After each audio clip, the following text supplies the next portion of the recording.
You're tuning into Black and White Sports on YouTube. The no-holds-barred truth on sports. The main event starts now. Well, Black and White Sports fans, 2025 seems to be the make or break year when it comes to transgenders, males invading women's sports. I mean, guys, there's been so much coverage of what's going on. 2025, man, was the year that Trump declared no more. And what happened? Well, these leftists, they doubled down. I mean, guys, there's just so many stories out there. We can actually start a whole new channel. I mean, they refuse to actually back down. And these girls, they're waking up. They're very, very furious. Now, this one particular girl, I believe we actually talked about this last year. She was replaced by a transgender and also called a Nazi. Yeah, this is in the People's Republic of California. Now, she was wearing a shirt. I believe it just said like a Save Women's Sports or something like that. And she was called a Nazi. I believe she's in high school too, by the way. This is outrageous. Well, guess what? California, they got something coming to them, guys, because this girl is now suing for being replaced by a transgender, a male, and being called a Nazi. I mean, this is adults doing this to children, folks. This is really, really crazy right here. So let's go ahead and get into it, guys. Right over here. Teen track runner sues California, alleging replacement by trans athlete and Nazi insult for wanting to save girls' sports. A high school runner is suing California for being replaced on her cross-country team by a transgender athlete and being compared to a Nazi by her own athletic director. Wow. For wearing a t-shirt that read Save Girls Sports. Yeah. So I guess, if you're wearing a Save Girls Sports shirt, I guess that's like the brown shirts now, which is absolutely ridiculous. Taylor Starling, a 16-year-old student at Martin Luther King High School in Riverside, California, along with her teammate, Caitlin Slavin, filed suit against the district in federal district court last November. Now they've added California Attorney General Rob Bonta to the lawsuit. This athletic director, man, needs to be fired. Absolutely needs to be fired. The filing comes after President Donald Trump issued an executive order in February mandating federally funded schools have their athletes compete in events based on their biological gender as opposed to their quote-unquote identity. The suit also asked the court to declare that the school district has violated Title IX by failing to provide equal treatment, benefits, and opportunities for girls in athletic competition. Yeah, they have clearly violated Title IX. I don't even think it's close, guys. Also cited was the high school's speech code. The suit seeks to overturn language that prohibits clothing, quote, likely to create a hostile or intimidating environment based on any protected class. The clothing issue and Nazi comparisons came after Starling and other parents and students began wearing the t-shirts on school grounds. The school banned the shirts. Wow.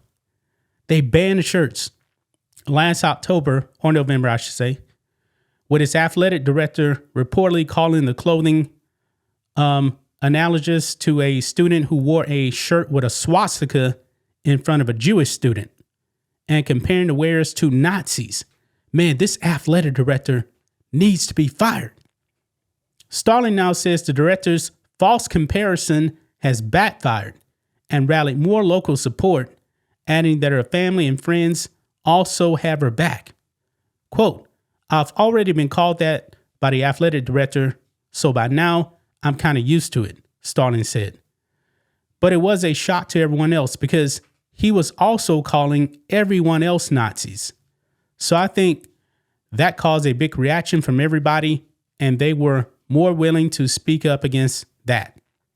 Starling also spoke to state lawmakers earlier this month, and we actually do have the clip here. So let's go ahead and watch this clip right here, guys. Here we go. Good morning, members of the committee. My name is Taylor Starling. I'm 16 years old and I attend Martin Luther King High School. I have a 4.0 GPA, serve as vice president of my junior class, and volunteer with National Women's Charity League, and lead as captain of my school's cross-country and track and field teams. I was removed from my varsity girls team and replaced by a newly eligible male transfer student who received favorable treatment. I worked every day during summer with my team and into the school year 6 days a week, waking up at 5 a.m. to attend morning practices and staying at school until 4:45 each day. My goal was to attain a varsity spot on my school's Division I CIF team. Not an easy feat, but one I accomplished. Since the start of the season in August, I ran in every varsity race.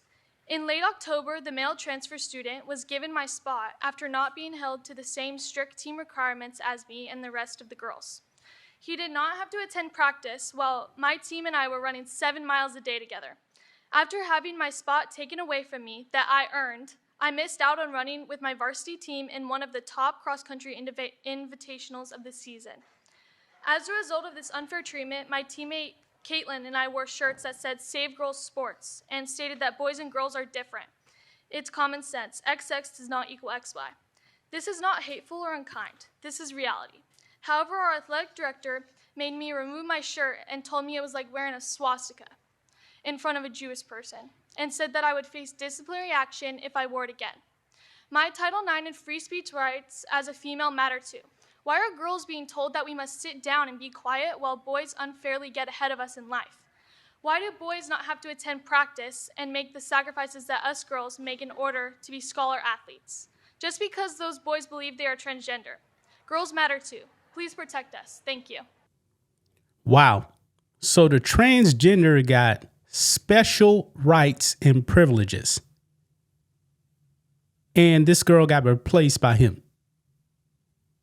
This is really, really crazy, man. This is really crazy. Wow. This is what she told Fox News Digital. Quote, "I felt angry when I was removed from my varsity team because I knew the requirements were changed for him because he is transgender. I felt like my sacrifice, hard work, and dedication didn't matter to my school administrators because I am a girl. It was easy for them to push me aside, and that hurt." Wow. Absolutely crazy, man. Absolutely crazy. Not only should she actually win this lawsuit, but these school administrators should be fired. Every single one of them should be fired and probably go to jail. This doesn't make any sense, man. I mean, they did this to a 16-year-old. That athletic director definitely needs to be fired. When you're comparing a 16-year-old girl to a Nazi, that's a major problem right there. That's a major problem. Now, considering this is California, highly doubt that athletic director would get fired. But in a perfect world, that athletic director should be fired. Definitely should lose the job, man. This is nuts. This is the year, guys. This is going to be the breaking point right here. It seems like we're winning. Even though these crazy leftists are defiant, they're losing this. This is a losing situation for them. And I think this girl is going to win big. I really, really do. Gonna leave it right there, guys. That's just my thoughts on this. What do you guys think of this? Black and white sports fans, let us know what you think about all this in the comments. Make sure to subscribe to the channel. And we'll catch you next time. Thanks for watching the show. Be sure to like, comment, and subscribe. Be sure to tune in next time on Black and White Sports.